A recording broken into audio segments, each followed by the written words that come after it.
Muitas pessoas, quando ouvem o nome de Jesus Cristo, supõem que Cristo é sobrenome de Jesus, assim como Silva, Santos, Pereira, Ramos.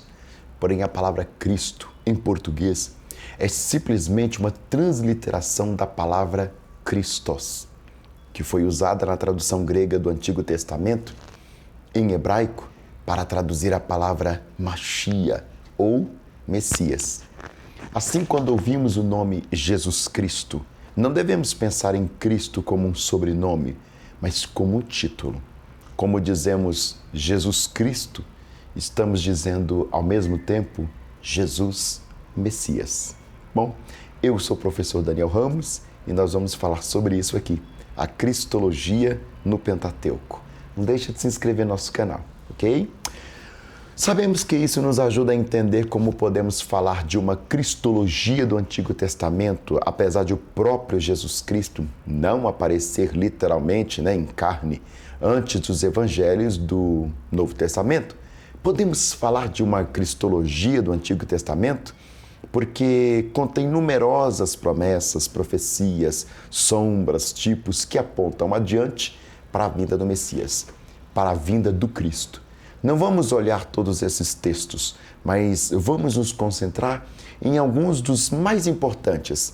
Se quisermos compreender quem esse Messias é, devemos ter uma compreensão desses textos sugeridos. O primeiro deles, Gênesis capítulo 3. O primeiro indício de um tema messiânico no Antigo Testamento vem nos desdobramentos trágicos da queda adâmica. Adão e Eva confiaram na palavra da serpente ao invés da palavra de Deus. E a resposta de Deus é rápida. Depois de confrontar o homem e a mulher, ambos tentarem transferir a culpa, Gênesis 3, do 8 ao 13, Deus pronuncia seu julgamento. Em primeiro lugar, sobre a serpente. Em seguida, sobre a mulher. E, finalmente, sobre o homem. Versículos 14 a 19. Deus pronuncia uma maldição sobre a serpente, no versículo 14, mas no processo de pronunciar essa maldição, faz uma promessa que dá à humanidade motivo para ter esperança. A queda do homem resultou na necessidade da redenção divina, uma necessidade que Deus imediatamente trata. A serpente, ele diz, abre aspas, porém inimizade entre ti e a mulher, entre a tua descendência e o teu descendente. Este te ferirá a tua cabeça, e tu lhe ferirás o calcanhar. Versículo 15. Esse verso tem sido chamado muitas vezes de proto-evangelho, ou propriamente de primeiro evangelho. É a graça e a misericórdia em meio à rebelião. Deus promete que haverá uma longa batalha entre o bem e o mal, com a descendência, ou propriamente dita a semente da mulher, finalmente triunfando, como o restante do Antigo e do Novo Testamento tornará claro, esse triunfo chegará através e na pessoa do Messias, Jesus Cristo. Outro texto, a aliança abraâmica. O fio condutor da história patriarcal, Gênesis 12 a 50, são as graciosas promessas das bênçãos que Deus faz. Promessas que são dadas primeiro a Abraão, depois a Isaac e, por fim, a Jacó. Nunca é demais enfatizar a importância dessas promessas para a compreensão do restante da Escritura. O chamado de Abrão, em Gênesis 12, 1 a 9, é um ponto crucial na história da redenção, enquanto Gênesis 1 a 11 concentra-se primeiramente nas terríveis consequências do pecado. As promessas de Deus a Abrão, em Gênesis 12, concentram-se na esperança, na redenção, na restauração da bênção e da conciliação com Deus. Deus vai lidar com o problema do pecado e do mal e estabelecerá o seu reino na terra. A forma com que fará isso começa a revelar em suas promessas a Abrão. A seção-chave de Gênesis 12, verso 1 a 9, é o chamado explícito de Deus encontrado nos versos 1 a 3. Abre aspas. Ora disse o Senhor a Abrão, sai da tua terra e da tua parentela e da casa do teu pai e vai para a terra que te mostrarei. De ti farei uma grande nação e te abençoarei e te engrandecerei o nome. Se tu uma bênção. Abençoarei os que te abençoarem e amaldiçoarei os que te amaldiçoarem. Em ti serão benditas todas as famílias da terra. Fecha aspas. O tema do chamado de Deus a Abrão é evidente na repetição quíntupla dos termos-chave: abençoar e bênção. O pecado do homem resultou na maldição divina.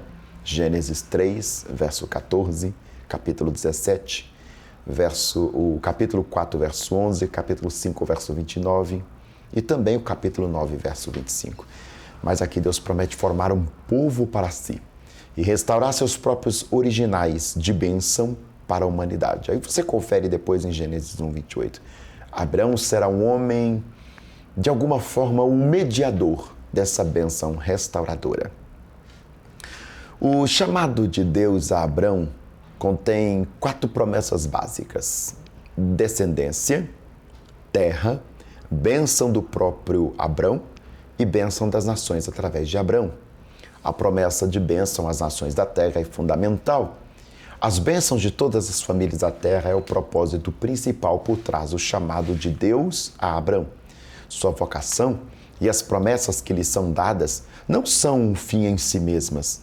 A Abrão são prometidas descendências, uma terra e uma bênção pessoal, a fim de que ele possa ser o mediador da bênção de Deus a todas as famílias da terra. Como o restante do Antigo Testamento tornará claro, essa bênção virá através do estabelecimento do reino de Deus sobre o Messias divino. Outro texto, que também aponta a tipologia jesuânica, está em Gênesis 49. Ao se aproximar da sua morte, Jacó chama seus filhos para junto de si, para anunciar suas últimas palavras a respeito deles. Gênesis 49. Jacó diz a seus filhos nesse momento: ajuntai-vos e vos farei saber que vos há de acontecer nos dias vindouros. Versículo 1. O significado do termo dias vindouros ou últimos dias, confira lá em Números 24, 14, deve ser determinado pelo seu contexto. Em geral, ele fala de um tempo futuro indeterminado. Jacó fala com todos os seus filhos, mas as suas palavras para ajudar são mais significativas para a cristologia do Antigo Testamento. As palavras de Jacó para ajudar antecipam a ascensão do rei davídico e muito mais. Em Gênesis 49, 10, Jacó diz, abre aspas, o cetro não se arredará de Judá, nem o bastão de entre os seus pés, até que venha Siló. A ele obedecerão os povos. Fecha aspas. Esse versículo é considerado por alguns especialistas como a primeira profecia messiânica explícita no Antigo Testamento. A tradução precisa das palavras até que venha Siló. É debatida por causa da ambiguidade do hebraico, mas há um consenso geral de que a profecia está apontando para o surgimento da monarquia davídica. O ponto principal das palavras de Jacó a Judá é que o cetro, o símbolo da realeza, pertenceria à tribo de Judá, até que viesse aquele a quem realmente pertence a posição real. No Antigo Testamento, essa profecia é imediatamente cumprida por Davi. No Novo Testamento, ela é total e finalizada por Jesus Cristo, o filho de Davi e leão da tribo de Judá. Aí você confere lá Mateus, capítulo 1, verso 1, Apocalipse, capítulo 5, verso 5. Mais um texto, vamos para Êxodo, né? Em sua primeira epístola aos Coríntios, o apóstolo Paulo diz aos seus leitores que Cristo é o nosso Cordeiro Pascal, foi imolado. 1 Coríntios 5, 7. Nós encontramos o plano de fundo para essa expressão no livro de Êxodo. Em Êxodo 12, Deus dá a Moisés instruções para a cerimônia da Páscoa, que distinguirá Israel do Egito. Deus diz a Moisés que este mês seria agora o primeiro mês do ano para Israel. Versículo 2. Essa noite celebrará o nascimento de Israel como uma nação. Cada família deve tomar um cordeiro sem defeito e mantê-lo até o dia 14 do mês, quando então deve ser imolado. Versículos 3 a 6. O sangue do cordeiro deve ser colocado sobre os umbrais da verga da porta das casas. e as famílias das casas devem comer a carne do cordeiro assada. O versículo 7 ao 11. Deus diz a Moisés, naquela noite ele passará pelo meio do Egito e ferirá os primogênitos dos egípcios, mas passará por cima das casas marcadas com o sinal do sangue do cordeiro. Versos 12 a 13. O cordeiro da Páscoa torna-se um substituto para Israel, o filho primogênito de Deus. Confere lá o 4:22. Mas tal é um tipo de Messias vindouro que também morre como substituto pelo seu povo.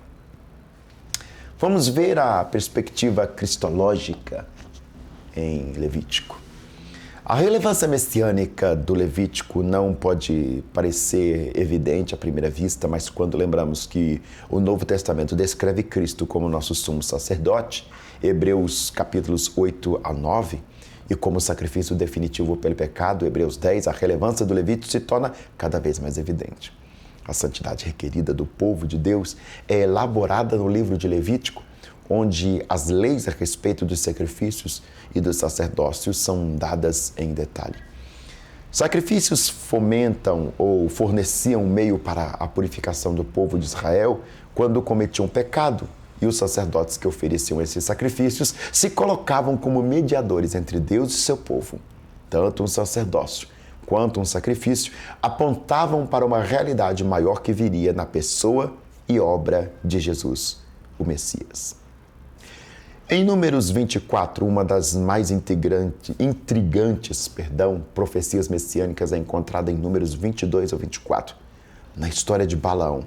A essa altura da história, Israel está acompanhado ou acampado nas planícies de Moabe, e Balaque, rei de Moabe, está tomado de medo, capítulo 22, 1 ao 4. Como resultado, ele convoca Balaão, um profeta pagão da Mesopotâmia, para amaldiçoar os israelitas.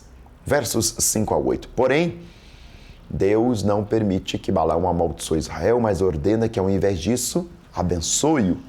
Nos capítulos 23 a 24, para desgosto de Balaque, Balaão profere 4 oráculos de bênção sobre Israel. O 4º oráculo é particularmente notável. Balaão prevê a vinda de um rei, mas essa vinda não será imediata. Fecha aspas. Vê-lo-ei, mas não agora. Contemplá-lo-ei, mas não de perto. Fecha aspas. 24:17. O rei vindouro é descrito como uma estrela que procede de Jacó e um cetro que está sobre Israel. Versos 17. Você também confere lá em Gênesis 49:10. Esse rei derrotará completamente seus inimigos. Essa profecia encontraria seu cumprimento inicial no reinado de Davi, mas o seu cumprimento final aguardaria a vinda definitiva do Messias. Deuteronômio 18 é outro exemplo dessas tipologias. O estabelecimento do ofício profético é o assunto do Deuteronômio. Deuteronômio 18, do 15 ao 22. Depois de proibir determinados caminhos para tentar conhecer a vontade de Deus, versos 9 a 14, Moisés passa a explicar a natureza da profecia, o meio legítimo pelo qual Deus iria comunicar a sua palavra a seu povo. Versos 15 ao 22. Ele declara ao povo, abre aspas, o Senhor teu Deus te suscitará um semelhante a mim, e ele te ouvirá, um profeta no meio de ti e dos teus irmãos. É o versículo 15. Aqui Deus prevê a continuação do ofício profético após a morte de Moisés. É importante lembrar, no entanto, que Moisés foi o único entre os profetas enquanto ministro da aliança de Deus. Números 12, 6 a 8, próprio Deuteronômio 34, verso 10 ao 12. Como vemos, a mensagem dos profetas posteriores estavam fundamentadas na aliança mediada por Moisés. Jeffrey Niehaus explica, abre aspas, o ministério profético era de 2 tipos. O profeta como mediador da aliança, apenas Moisés, e o profeta como mensageiro de ações judiciais pactuais, profetas posteriores. Deus havia levantado o profeta Moisés para mediar a sua aliança com Israel. Levantaria também outros profetas para levantarem processos judiciais pactuais, isto é, para chamar o povo à obediência à aliança, ou para anunciar punições pactuais decorrentes de suas desobediências. Fecha aspas. A promessa que Deus levantaria outro profeta como Moisés foi posteriormente entendida pelos israelitas como uma profecia messiânica. João, capítulo 21, capítulo 45, capítulo 6, verso 14, capítulo 14, do 7 ao 40. Essa última análise de profecia profética aponta para Jesus, o único mediador da nova aliança. Confere lá em Atos, capítulo 3, verso 20 ao 22. Eu vou só conferir essa referência que eu acabei de falar para vocês. Anota aí, é João capítulo 1, verso 21 e verso 25, João capítulo 6, verso 14 e João 7, capítulo 40. Né? Desculpa, eu acabei me equivocando na leitura da referência. A conclusão, alunas e alunos queridos em Cristo Jesus, não deixa de se inscrever nesse canal, hein? É bênção para mim e para você. Em breve, exame de determinados textos messiânicos do Pentateuco não pretende de forma alguma ser definitivo. Jesus indica que a totalidade do Antigo Testamento se refere a ele. Lucas 24, 27. Nós apenas arranhamos a superfície. Em nosso próximo e posteriores textos, vamos olhar para várias profecias e promessas dos livros históricos e salmos e profetas. Isso vem aí posteriormente no nosso canal. Bom, finalizamos com o quê? O Senhor disse ao meu Senhor: assenta-te à minha direita até que eu faça dos teus inimigos estrado, onde apoio teus pés. O Senhor de Sião enviará a vara do seu grande poder. Em meio a todos os seus inimigos, tu serás o governador. Um povo disposto em teu dia de poder virá a ti. Em santa beleza, desde o ventre da manhã, sua mocidade será como orvalho. O próprio Senhor fez um juramento, e dele nunca se arrependerá. Da ordem de Melquisedeque, tu és o sacerdote para sempre. Glorioso e poderoso Senhor, que assenta a tua mão direita. Irá, em seu dia de ira, ferir os reis que lhe resistirem. Ele julgará entre os pagãos. Ele irá de cadáveres, lugares encher, sobre todas as terras. Ele ferirá muitas cabeças. O riacho que corre no caminho, com bebida, o suprirá. E por esta causa, em triunfo, sua cabeça ele levantará. É com esse texto que nós encerramos essa série de vídeos a respeito de Pentateuco. Breve introdução. Mais uma vez, eu sou grato a vocês pela parceria.